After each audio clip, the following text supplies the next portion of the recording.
What's up, everyone? Today's episode of Bassin Biology, we're going to talk about fall lake turnovers, fish kills, and why I hate the cold weather. All right, let's get to it.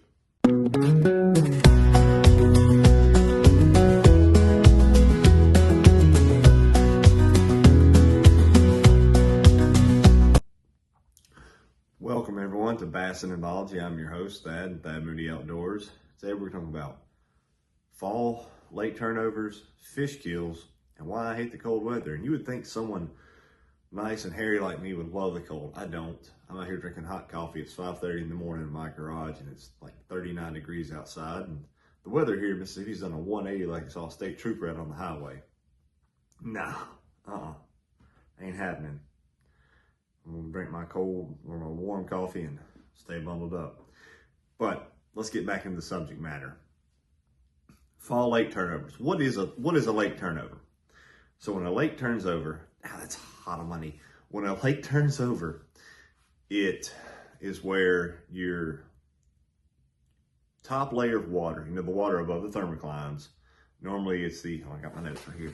It's the, I can never remember how to pronounce this word, epiluminium layer. I think that's how you pronounce it right. I'm horribly dyslexic, guys. Don't judge me. Great science, bad at spelling. Layer at the top of the water column starts to cool off and becomes a lot denser. When that happens, you kind of get a dissolving of the thermoclines, and that colder, dense, oxygenated water sinks down to the bottom. You have and when it sinks down, it pushes the less dense, the warmer water, the less oxygenated, the very oxygen depleted water up to the top. So this creates a complete mixing of the water column, and it can bring up all kinds of nutrients. It pushes up very deoxygenated, oxygen poor level water toward the surface. It can release sometimes toxic gases when they have that buildup over the summer, all that nutrient stuff that sunk down, and it mixes all that up in the water column. It can create a fit for fish.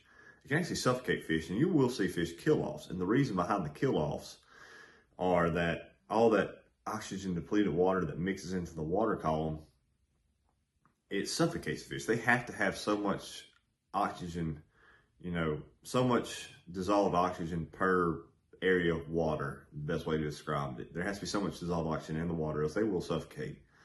Just like if you we're in a room sealed off by yourself and you slowly release the CO2 and there's no way to replenish the oxygen, you'll slowly suffocate as well.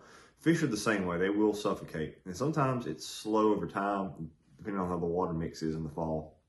Sometimes it's a very rapid mixture of the, oxygen depleted water mixes in super, super rapidly and causes fish to die overnight. You'll see a few of the smaller ones, and then as it progresses on, the bigger ones will start to die off as well. And sometimes it's reversed. Sometimes you'll see the bigger ones die off, and you'll see the smaller ones who may have found, and keep my notes alive, may have found, pockets of water that's smaller for them to survive in those less oxygenated areas. So you'll see fish die-offs. It may go from big to small or from small to big. It's really dependent upon what's going on in that particular lake or pond. And when I was doing pond management, I got calls on this all the time. My fish have died. Normally it's in the spring or the fall. You'll see these big turnovers happen.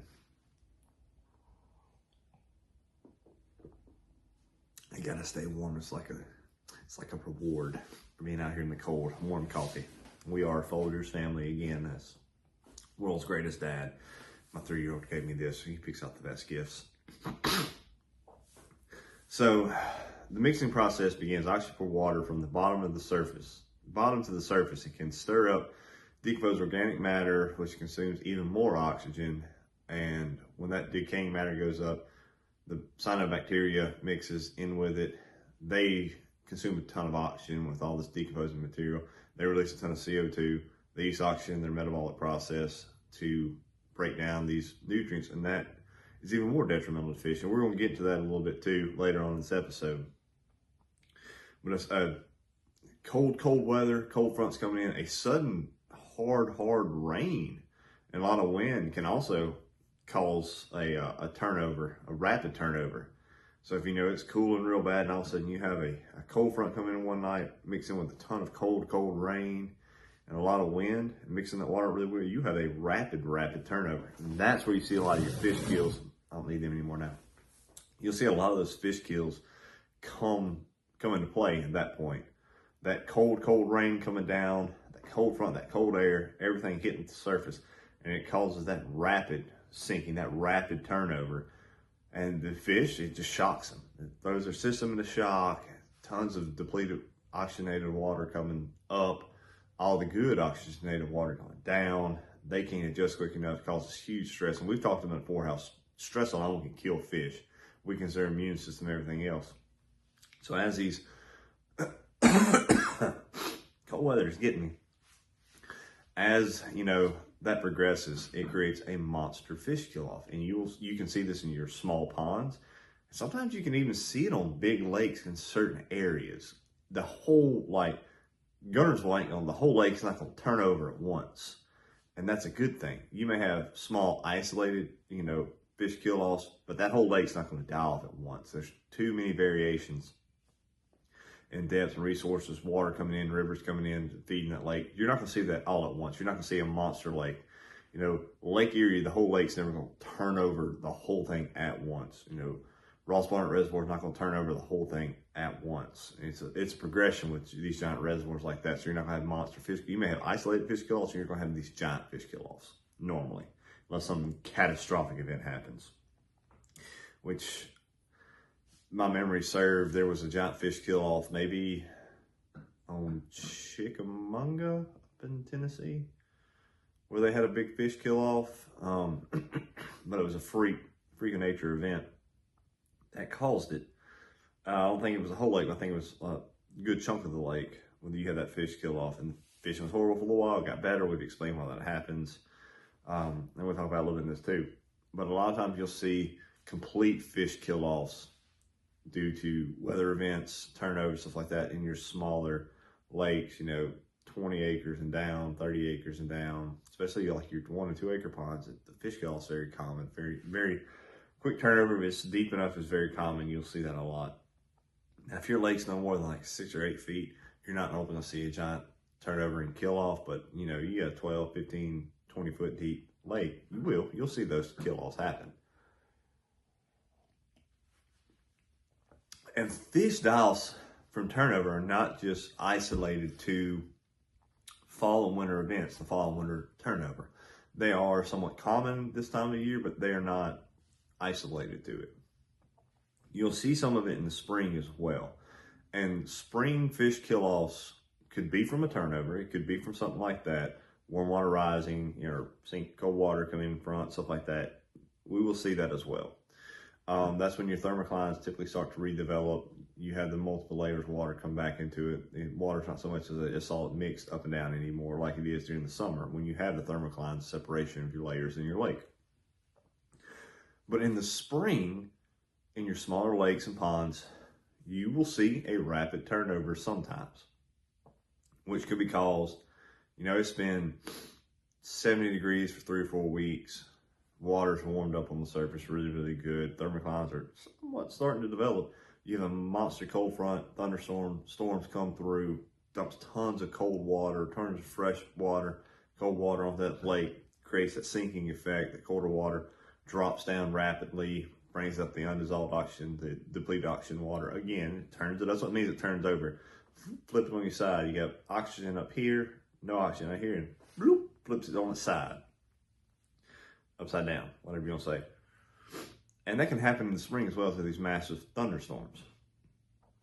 Other things that I know cause fish kill-offs other than lake turnovers are going to be, we had a case here in my town. I went and looked at it. This man had this trophy bass lake. It's like 3 acres. Beautiful lake. Well manicured. I'm not big on the well manicured lakes. I like seeing structure and grass and stuff in lakes somewhat. Pretty around the edges, had the fountain going, everything. Well, what happened was to cause his fish kill off, and his was a sudden fish kill off. He said he went out there 7 a.m., feed the brim like he always does. And there was like 1 or 2 dead ones. By lunch, he said it looked like you could walk across the water. There were so many dead fish. And by the afternoon when I got there, it looked like a solid mat of nothing but dead brim and bass and catfish and carp. Everything was dead. I'm gonna say he probably had like a 95 to 99% kill off. It was utterly insane. And what happened was his neighbor, who has this giant yard, did what you're not supposed to do. And the water does run off from the neighbors into the small creek and the little small runoff there. I mean, their land touches. You can see the neighbor's yard from the pond. The runoff from his yard does go into that pond. Never really had a problem before. The old neighbor, new neighbor came in, and he sprayed a ton of fertilizer and weed killer and all kinds of stuff on his yard before a rain comes. You're not supposed to do that. The label states, remember guys and gals, you're spraying herbicide or pesticide, the label is the law. You're not supposed to do that. And he sprayed it. This giant rain came that night, washed all of that stuff from his yard into his pond. I believe it caused the rapid kill off. He had some water test stuff done. I don't remember what came from it. I just put it in my opinion on what I believed happened once I found out all the facts. That was their settlement. I have nothing else to do with it, but I just came in and put in my beliefs on that. And what that did is all that fertilizer and weed killer and everything washed in his lake, well, it mixed with oxygen, started burning up all the oxygen and stuff in the water, all the nutrients. It dumps a ton of nutrients, burns up tons of oxygen. All that nutrients came in, all the cyanobacteria started activating, eating through all the tons and tons of nutrients, just legitimate, amounts of nutrients, just unholy amounts came in. Cyanobacteria went to overdrive, the top layer, burning up all the oxygen to, eat through all this nutrients. Well, when cyanobacteria goes and they use up all that dissolved oxygen and everything, releases a ton of CO2, takes all the good oxygen out of the water, monster fish kill off. So you'll have that. And that's what happened in his pond. He had a monster fish kill off. Well, I've seen similar things during the summer. It's hot, fish are already stressed, and you've got tons of vegetation coming up. I'm talking just mats and mats and mats, huge algae blooms, huge grass blooms, huge grass growths of aquatic species like, hydrilla, coontail, common pondweed, duckweed, and various types of, algae on top of the water. And it's so thick and mucky, you can't really fish it. People get mad, so they come in and they'll take like a dicot or something like that and spray their pond. Well, during the summer, you don't really need to do that. If you're going to spray, wait till a different time. If you're going to spray it all, don't spray everything at once. That's what some of these people do. They spray everything at once. So instead of taking, spraying 10% here, letting that all filter out, and a week or two later, 10% here, and thinning it out over a slow process, which people a lot of times don't have patience for. They try to spray it all at once. And if you spray 25 to 40% of your pond at once, or crazy amounts like some people do, it kills off all that vegetation. Well, our old friend cyanobacteria comes along. It's like, oh, all this stuff's dead. All this stuff is nutrients. I'm going to process it. And when it does that, it draws out all the oxygen from the decomposition and everything, draws out all the dissolved oxygen from these bodies of water, causes massive fish kill off, suffocates the fish. And it's like, well, no, I'm mad now. I got a fish kill off. It's your fault. You told me this. No. Read the label. I came and said, spray small sections. It's really better to wait till the fall or do this early spring. Spray small sections or use a manual remover. It takes longer. It's a little more expensive to go in there and take these rakes and drag out all this vegetation, but it prevents fish kill-offs, and that's a very good thing.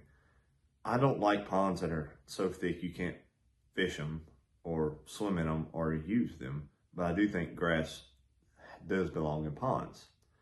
I also don't believe if it's so overrun like that, that you need to kill everything off at once. You have to do stuff slowly or you'll have fish kill-offs. Now, on some of your big lakes, where they have super invasive species like hydrilla or Johnsonia and stuff like that, you will see them, places like Guntersville, yes, they spray around to keep the invasive species in check, like hydrilla and stuff. They'll spray areas, and yes, you'll have fish kill-offs in those areas, but it's not total lake kill-offs.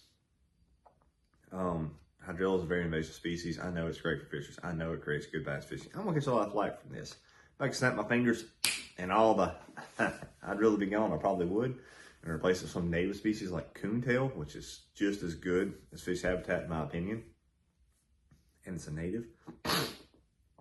But hydrilla has become such a hydrilla gorilla.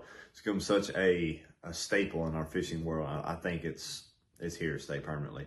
But here in Mississippi, we have 2 federally noxious weeds and 1 state noxious weed. 2 federals are, hydrilla and Johnsonia, and then you have the state one, which is mistleweed. I think every now and then we'll find some eelgrass, but it's pretty much taken care of quickly. So you'll have all this, and hydrilla is pretty established in some of our lakes. Like Ross Barnett does have some hydrilla in it, and I believe you'll get some mats of it every now and then. But Johnsonia is a problem. Johnsonia, in some cases, can double its mass every 48 hours, I think. Something ridiculous like that. And recently we had a case at the headwaters of the Pearl River, which feeds into Ross Barnett down in Jackson. And y'all probably heard of Ross Barnett. It's on the Elite Series. It's a big lake down in Jackson, Mississippi, our state capital. It's, I think, the 2nd largest, reservoir in the state. It's a very unique fishery. It's got everything from American eels to stripers in it. It's a very unique fishery. And a few Johnsonia made it in there one time and created a patch, and they spent hundreds of thousands of dollars nuking this area, just trying to knock it back. Well, his farmer called and said, hey, I've got this weird plant, and it's taking over my little area. And again, this is the headwaters of the Pearl. And I think someone in the aquarium trade just dumped out their aquarium. If you ever have aquarium plants, destroy them. Don't dump them out, especially little floaty moss balls. They can have zebra mussels. Freeze them, destroy them, burn them. Don't throw them outside. Don't throw them in the trash. That's how you spread zebra mussels sometimes. But his pond, he tried everything, spray, everything. And finally, my buddy, who's one of the head fisheries biologists, and some other people I work with in Extension, went down there and looked at it. And he's like, well, yesterday, you could see the whole pathway. I drove my boat all the way around, chopped it all up, and they had completely regrown. It looked like a field, like a farmer's field that you could just walk. The grass so thick you could walk across it. These plants. And when I say they nuked that body of water, I'm talking drone spray, airboat spray, mechanical, just destroy these plants. And I think like a few months later, another patch of Johnsonia was found in the Pearl headwaters, and same thing, they just nuked that area because, hydrilla is one thing, but this particular plant, if it gets into something and it makes its way down to a big reservoir, it wipe out that ecosystem. The hydrilla is good for fishing, this stuff isn't. But spraying these things and killing all this stuff off can cause fish die-offs and fish kill-offs. And of course, using that much chemical can also cause fish kill-offs and die-offs too. So it's a balance. If you have not federally invasive weeds, but common stuff like common pondweed, duckweed, some lily pads, which technically are invasive in some aspects, elephant ear, stuff like that. If you would like to remove them from your pond without having these fish kill-offs, these fish die-offs, make sure you follow the label. Spray a little bit at a time. Use mechanical. Preferably don't do it in the summer because just the heat and stress alone can cause fish kill-offs, fish die-offs. It's never a good thing. I don't like seeing fish kill-offs, die-offs. Sometimes it's hard for a pond to recover. Sometimes it creates better fishing. And the reason it creates better fishing because a lot of these places are so overpopulated with small bass and stuff like that, that it just wipes them out. And in 2 or 3 years, you get a bunch of big fish from that survived and made it through. Now they can thrive because there's no more, the competition is way less. And I've discussed that in previous videos. And if you'd like to learn more about that, go back and watch a few of our episodes when I talk about population density, removing small fish, stuff like that. But to prevent fish kill-offs, we've talked about different ways that they can happen. Fall turnover can cause a fish die off. Not a lot you can do about that. That's force of nature. If you can find a way to change nature, good on you. You have, spring turnover. That happens some too. Not much you can do about it, prevent it. But ones you can help prevent are going to be, make sure if you have a vegetation problem, you don't overspray, causing massive grass die-offs, which in turn cause cyanobacteria to activate and fish kill-offs, deoxygenation. Make sure if people are spraying herbicide or pesticide and stuff like that around your lakes and ponds, that they follow the label and don't spray it before these monster rains come in and wash it all into your lake and pond. That can also cause fish kill-offs. Don't try to get rid of all the vegetation in your pond or lake at once. That can cause a fish kill-off, one from chemical, and two from just all the plants dying off and our good old friends and bacteria coming in and depleting all the dissolved oxygen, using them in their metabolic processes and killing off your fish. And if you do have invasive species, call your local extension, call your local, I went blank on what I was going to say. Call your local extension, call your local Department of Natural Resources. Here in Mississippi, we have MWFP. There's some great experts there. We have Mississippi State University, which is where I have my bachelor's and master's from. We have great experts there.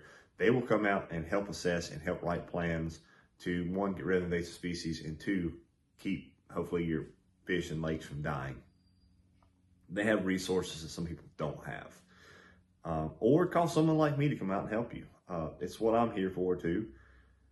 Again, I don't work for any state or government agency anymore, but I do have my little side thing where I help people manage stuff. So people like me will come out there and help you happily to keep your fish happy and healthy, keep your lake happy and healthy, help get rid of invasive species or over density of aquatic vegetations.